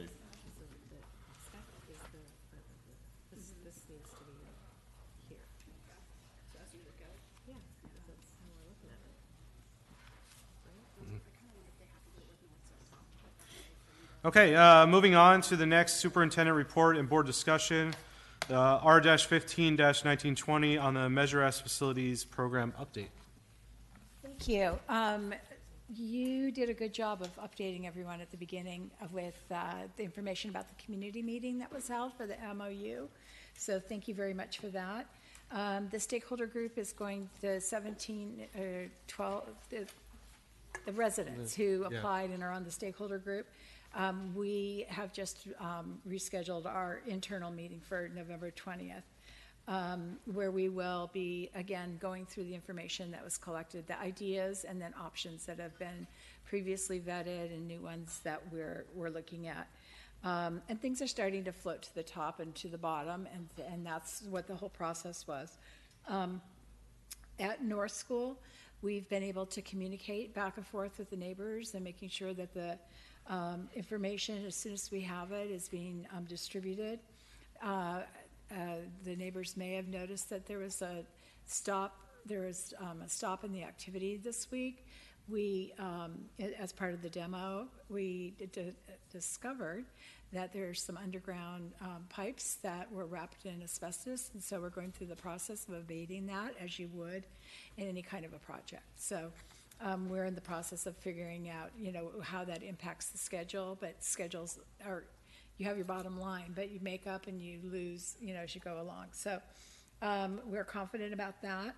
The placement of the big palm tree, the $50,000 palm tree that's at the front of North, that is going to be relocated at Morningside and 26th Street, where we have a outdoor garden education center already in the plans, and so we're just going to swap out a tree that we were going to be purchasing. There's a credit for you, and plant the big palm tree back there. It won't obscure anyone's view, and it'll be located on the edge of the site. If you have any other questions, I'm happy to answer those for Measure S. Are there any questions? Yes. You have a question? I have a question. Please. Just a question thought. On the NTMP, did I get the acronym right? Good. So the process, just so I remind myself, it's March is by which date we need to have stuff. And I'm just trying to understand the process for the next couple of months, just the process and the milestones to get us to that, just so we're clear on when, we'll be brought into the conversation directly. I know some of us are already in on it and we're reporting on it and what have you, but when things will come in front of us and the city council and sort of how that's going to work coming into the new year. Has the, that may be more for an update to the next session, but just the clarity on those milestones and dates and how that will work. Yeah, the timeline's been distributed, and I think that we've been able to stay within the timeline, moving just a couple of dates around within those windows. But yes, you're right. In December, December 3rd is the final community meeting, and then the plan will be put together, and a draft will go out to the board and the council, and then it is supposed to be in place by March. So we may see something at the next board meeting, is No. what you said? No, won't. Okay. Probably not until possibly in December board meeting, or the next board meeting, yeah. We're in November. Yes, or January. Okay. One or the other. And when does Coastal Commission, they just need to know that it's happened? It doesn't need to necessarily go back to them or anything like that? It does correct? go back to them. It so does. We have to have it created and signed off by both governing boards and council, and then we'll go back. It is part of our permit and needs to be submitted and accepted prior to the opening of the school. So that, given that they book out and their agenda and they're all up and down the country and whatever, all to the state, we're already on we're already on their calendar and all that sort of stuff we locked don't in. need to So go, we don't have to worry about no, tracking them down or whatever. we don't have to go in person. It'll be over the counter. Great. Okay, that was one set of questions. The other thing was just with North updates. I think we're doing a great job of getting those updates out and through the community members and those other things. So thank you for that. Also, there's the new newsletter going out and other things. So that's all good. As maybe I know the city have got a new website and the city have got things, and we're a major project within the city, is just to scale our major milestone updates or communication through their portal and their platforms, just because they also have other good sort of means to get to a broader populace of the community, not just sort of parents or immediate neighbors, etc. Correct, and they've already committed to linking their website to ours for the Measure S information, so fantastic. People don't have to awesome scoot around. Yeah, that's great. Thank you. All right. Were there other questions, Jeff? Sorry, I just had a quick question on, are we still having MOU meetings with the city and with the stakeholder group? Yes, we just had one, and I'm so Yeah, sorry. last week. That should be part of the update. We did have one last week. One of the benchmarks that we asked for an extension on and we were able to complete was the submission of a bell schedule. And so we talked about that at the last meeting. We looked at the list of items that the community workshop was focusing on. So yes, Maggie and Doug were both present, and Stacy and Justin and Leanne and I. And so we've been able to work through that. The city's been really terrific working with them in the trenches down in Public Works, and Leanne's been a great liaison. So they're really prioritizing our project. And at the same time, I have to give Erickson Hall a lot of credit, and especially Anthony, who is the superintendent of the project or project manager, who's been diligent about communicating back out to the district. And we've had a lot of compliments, not only from leadership in the city, but also from residents who are happy. So I think we've got a rhythm going, and I'm real pleased about that. Other questions? No? All right. That leads us right into the next item, which is the next superintendent report and board discussion, R-16-1920, on the establishment of the recommended bell schedule. Thank you. So the board in October, at the October meeting, you gave me direction to begin planning for the vacation of youth school based on option 4. And you had 3 options that you were looking at. Option 4 was the one that you were leaning towards for planning purposes. And so a bell schedule was created with the dismissal and arrival times. This was distributed last week to the MOU team meeting. And we developed the bell schedule with a couple of considerations in mind. The bell schedule was brought back to the administrative team. The reason why is because there are a lot of different components that the administrators need to look at, but we were also hoping that the pieces would fit together through some of the benchmarks or criteria that we were hoping to meet. So what the bell schedule reflects a carryover of the start and dismissal times from this current school year to minimize disruptions to family routines of those affected by the moves in September or December. So there's going to be a great deal of movement between that window. And we felt that if people were used to coming to school at 8:30 at a certain grade level, we're going to try to keep them coming at 8:30 and all the way up and down the chain. The second consideration was the management of the instructional minutes for each grade level in consideration of state and auditor requirements. So it may seem counterintuitive that we would have certain groups perhaps start at the same time. North is a good example. We've got 3rd and 4th graders who are coming at 3:10, and I've got it right here. 3rd and 4th graders are coming at 3:10. And 2nd grade's coming at 2:40. But on Wednesdays, it's going to be the second and third graders who will come together, and fourth grade will come separately because of the minutes. And so those are a couple of caveats that we'll be looking at, because North, in the end, will have two grade levels, but we're starting off with 3. Another consideration was certificated, with regards to certificated staff. We want to limit increases to their workday wherever possible and shorten their workday if it results in enhancing the flow of movement around the school during drop-off and pickup. And so what this means is that fourth grade and third grade have a 3-minute differential in instructional minutes. And so we saw that fourth grade was proportionately had more instructional minutes. So we carved 3 minutes off the fourth grade in order to get third and fourth grade dismissed at the same time without impacting or risking jeopardizing a required number of minutes. And so that's really what that means. There was a consideration of the North EIR or CEQA mitigated item, which was staggering start times at North by 30 minutes and allowing parents for children in multiple grades to move between Valley and North School. And so we did that. There was a secondary option of 15-minute intervals, but those were going to require some ongoing funding to pay our share of not air traffic control, but a traffic control officer in the Valley, Gould, Ardmore corridor. So we were able to make that 30 minutes work and keeping the other considerations in place. We also thought about before and after school staffing and supervision requirements. How will that look, and how can things get bundled, grade levels get bundled? So at Valley, you're going to have your kindergarten and first grade. How can we,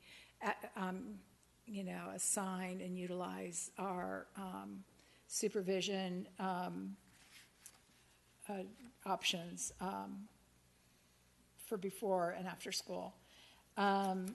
We also wanted to separate the K at Valley, the K-1 and the middle school arrival and dismissal. So I believe that we did that. And then the site operational schedule will be developed by the site administrators. So we've got the start and the stop signs. That's what's required. Jen's having deja vu.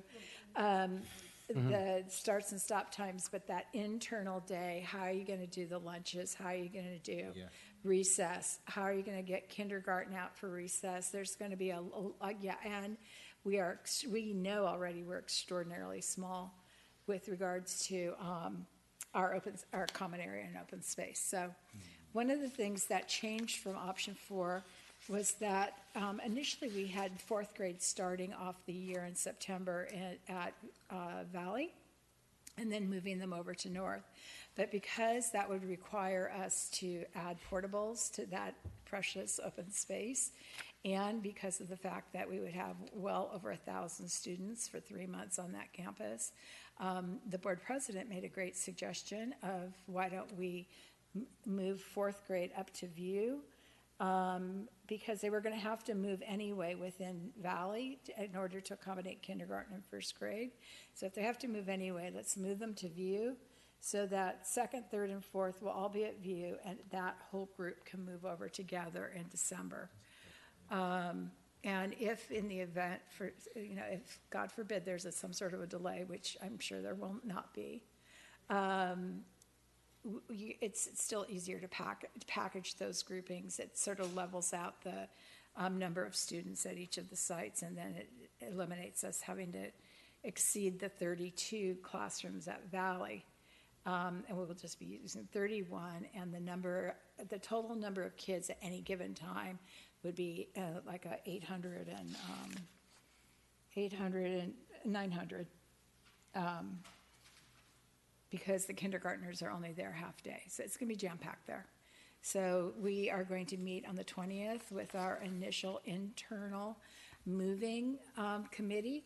And those will be teacher leaders, the custodians, admin, some of our classified staff, and start real special ed staff, and really start looking at the internal needs and thoughts. And then we will expand the committee out once we've kind of sifted through it, we'll expand the committee out to include stakeholders from outside of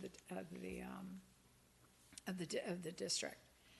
I did meet with fourth grade. They're the ones who are going to be moving around, but they'll land at North in December and be able to have that continuity.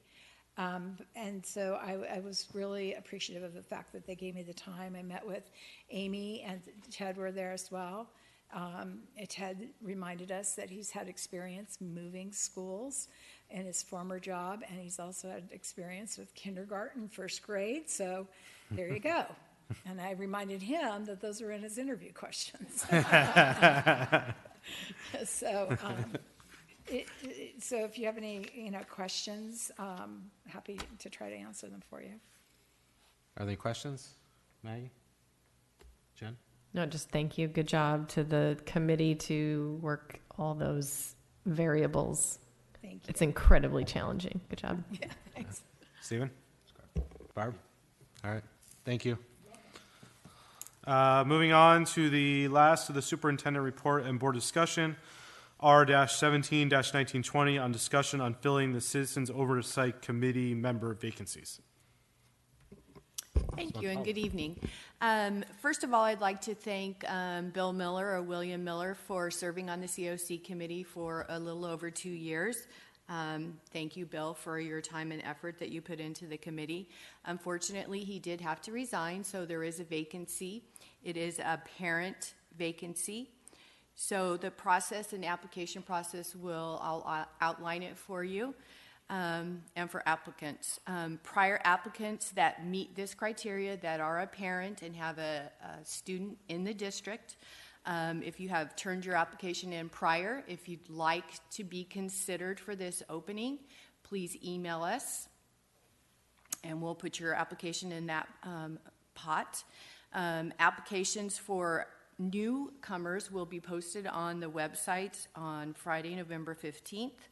The deadline to submit your application will be Friday, November 29th.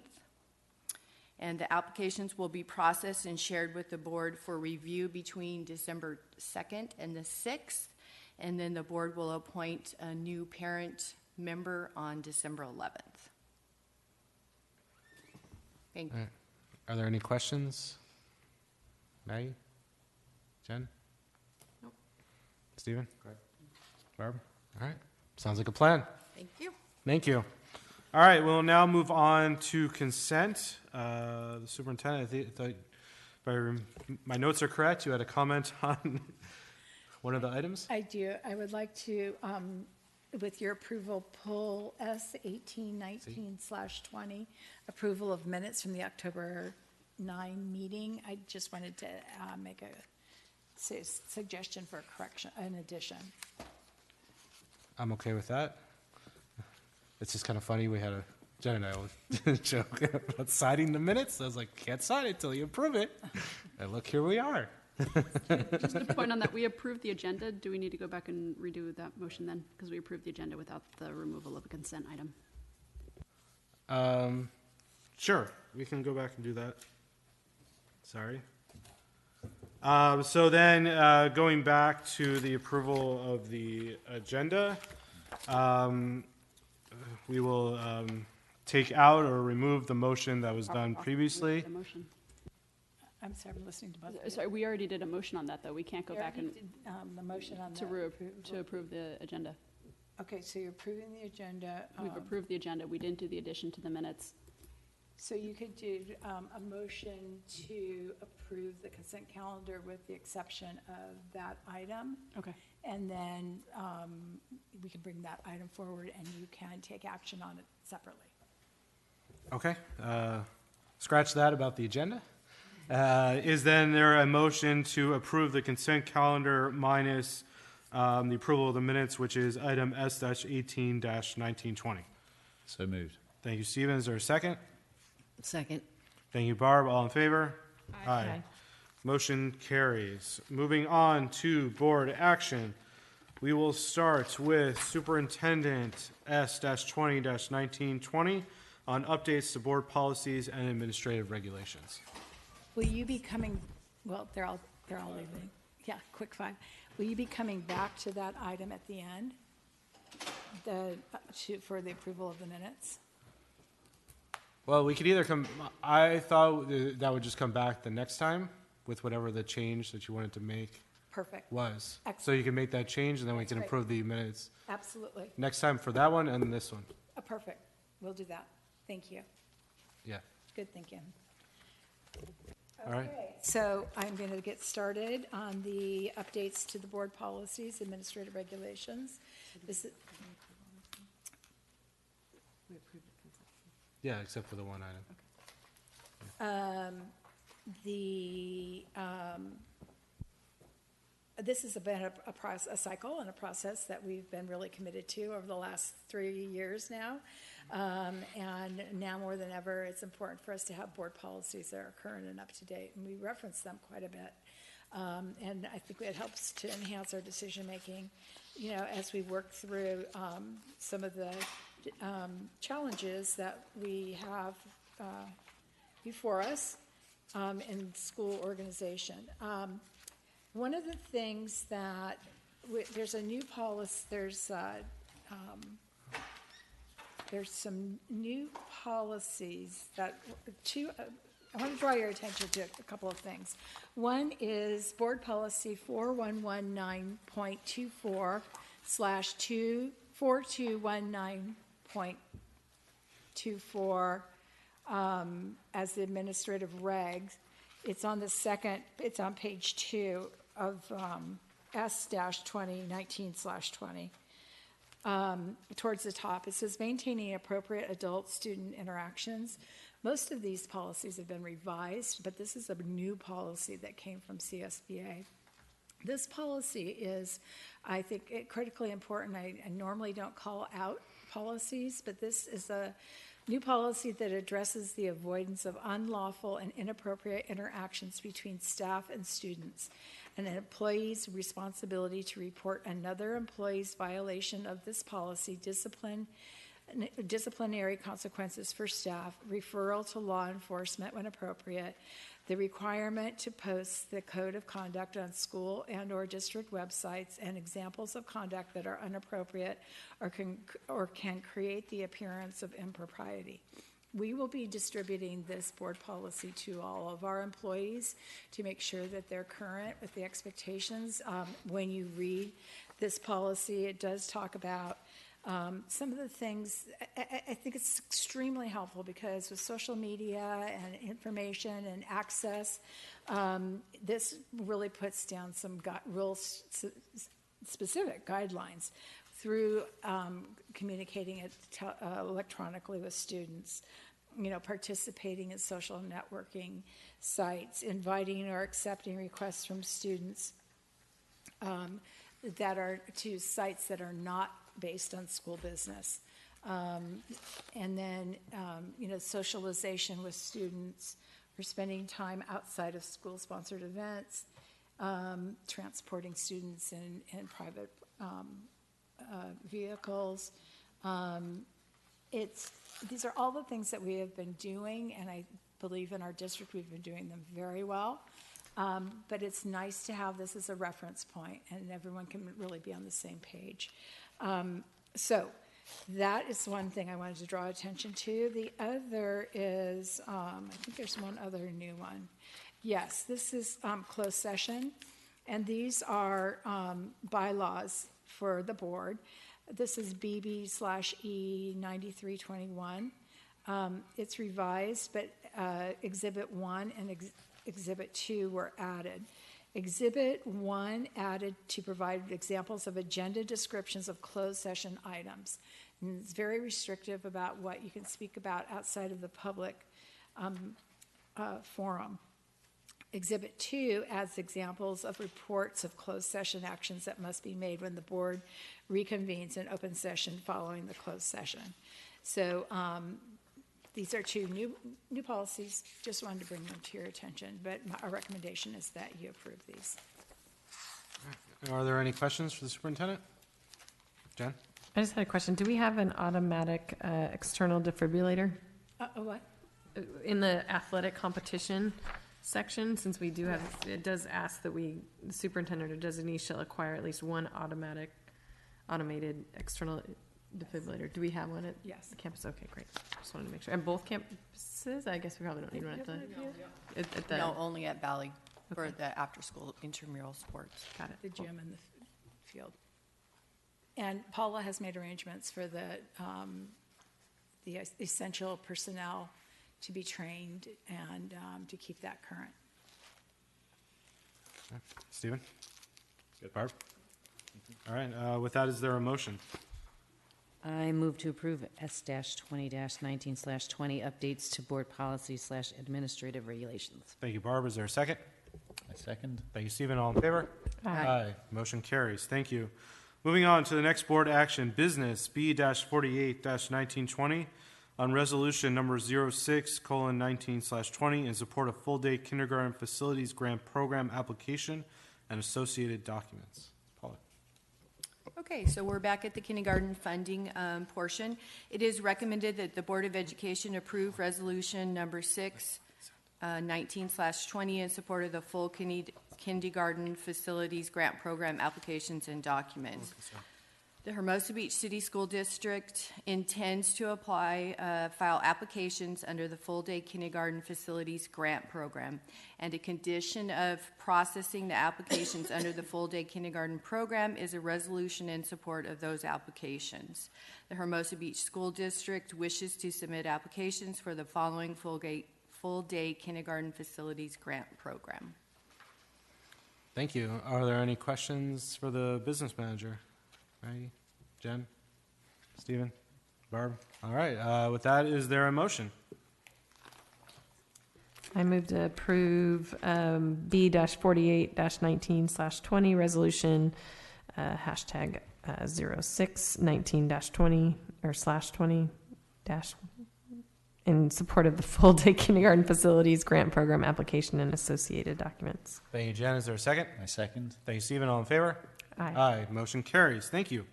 Moving on to the next board action, business B-49-1920 on resolution number 7:19/20 in support of full-day kindergarten instruction. So it is recommended that the Board of Education approve resolution number 07/19/20 in support of the full-day kindergarten instruction. As a requirement for filing for the application under the Kindergarten Facilities Grant Program, the district declares that in accordance with the Ed Code Section 8973, that the Hermosa Beach City School District Extended Day Kindergarten Program does not exceed the length of the primary school day and takes into account ample opportunity for both active and quiet activities within an integrated, experiential, and developmentally appropriate educational program. All right. Are there any questions? Barb, Stephen, Jen, Maggie? All right. Is there a motion? So moved. Thank you, Maggie. Is there a second? A second. Thank you, Jen. All in favor? Aye. Aye. Motion carries. All right. I believe this is the last one. The last board action, business B-50-1920 on proposed technology network infrastructure budget for the Measure S projects for the E-rate application. So it is recommended that the Board of Education approve the proposed technology network infrastructure budget for Measure S projects for the E-rate application. E-rate is commonly used term to refer to the U.S. federal government's Universal Service Program, which provides substantial discounts on telecommunications, internet and technology products and services for schools and libraries. The district's consultant, our E-rate consultant, Learning Tech, is committed to assisting the district in gaining access to the necessary resources for a modern network infrastructure. The E-rate application process is complex. Preparing a proper application takes months. Therefore, Learning Tech is willing to assist the district with the grant application for the Category 2 equipment that will be required for the network infrastructure. As part of the E-rate process, the district is required to have a board-approved proposed budget for the infrastructure for Measure S projects. The E-rate application starts with the approval of the proposed technology budget. Then Learning Tech will prepare a district application for us, a 470 it's called, and prepare a request for proposal. A waiting period during that time is about 28 days, followed by the bid process. The next step would be for Learning Tech to prepare a bid matrix for district staff to evaluate, review, and score. And once scored, the top 3 proposals will be brought to the board for approval. The cost of the technology infrastructure equipment will be charged to Measure S, and that is part of the soft costs budget. Thank you. Are there any questions? Maggie? Thanks so much, Paula. Just to clarify, the budget we're looking at here is one for the actual facilities infrastructure, and then also for the consultant. It's a 2-part. We're approving 2 different parts of this, like hard cost for. So this is just for infrastructure. Got it. Yeah. And so we already have Learning Tech as our district consultant. Yes, it's a board-approved contract, yes. Okay, great, thank you. All right. Jen? Nope. Stephen? Nope. Barb? All right, is there a motion? I move to approve, I'm sorry, I lost my page. B-50-19/20 proposed technology network infrastructure budget for Measure S projects for E-rate application. Thank you, Barb. Is there a second? Second. Thank you, Stephen. All in favor? Aye. Aye. Motion carries. All right, we will move on to board member roundtable. Barb, do you want to start us off, please? The only thing I can think of was the Skechers Walk was amazing again, as always. It was just a beautiful morning, and thank you to everybody who participated. Thank you. Stephen? I'll second that. I would also say it was brilliant to have Lucas here. It feels like Thrive K through life. There's a Kiwanis president coming back from the school district and giving back to it's meta. It's brilliant. I'll be following up with him to make sure he connects with Carol if he hasn't already. So that was it. That was really heartwarming. All right, thank you. Jen? We all got invited by Al Marisucci and Ted Liu's office to go visit the James Webb Telescope. And I went to see it. It's my second visit, so I was very excited in the last 2 years. So it was so cool. So if you haven't gone, they are so willing to take us. They said they would take Hermosa schools on tours. They're ready to now tell the world about it and tell everybody what they're doing. So kind of one of the things they tasked all the people that came there with was sharing that this telescope is going to go 1.5 million miles away from the Earth to look for 2 things. One is, are we alone? And where did we come from? That's its task, and it's an incredible amount of money that they are spending to make this happen. But the information that we're going to be able to receive back, this is an astounding fact. There's like 361 movable parts on the telescope.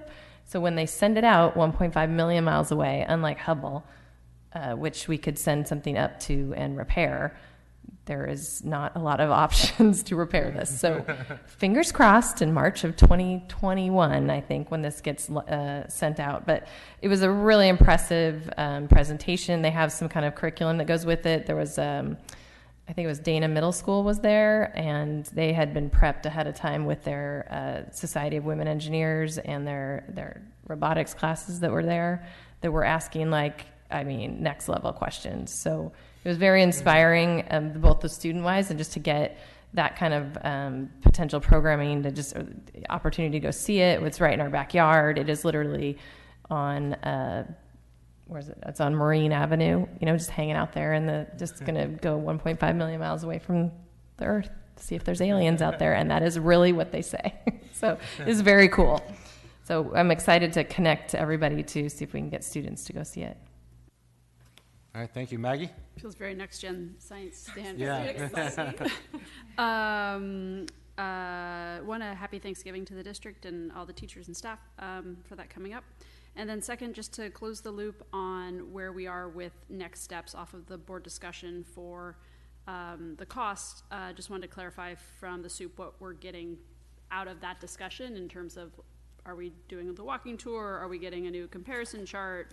Where are we in terms of where that conversation goes next? Yes, definitely the walking tour. I've got that on my notes. Jen asked for a clearer rendering of the plans. We are going, it sounds like Nathan's going to do a matrix of really scrubbing the budget creating a matrix to show where we scrub the budget. It's in here, but I understand when people don't look at it every week, it's harder to find. And then really taking another look at North and its soft costs. We should be through the allocation of what those costs are going to be, and see what we can pull from that to apply to View.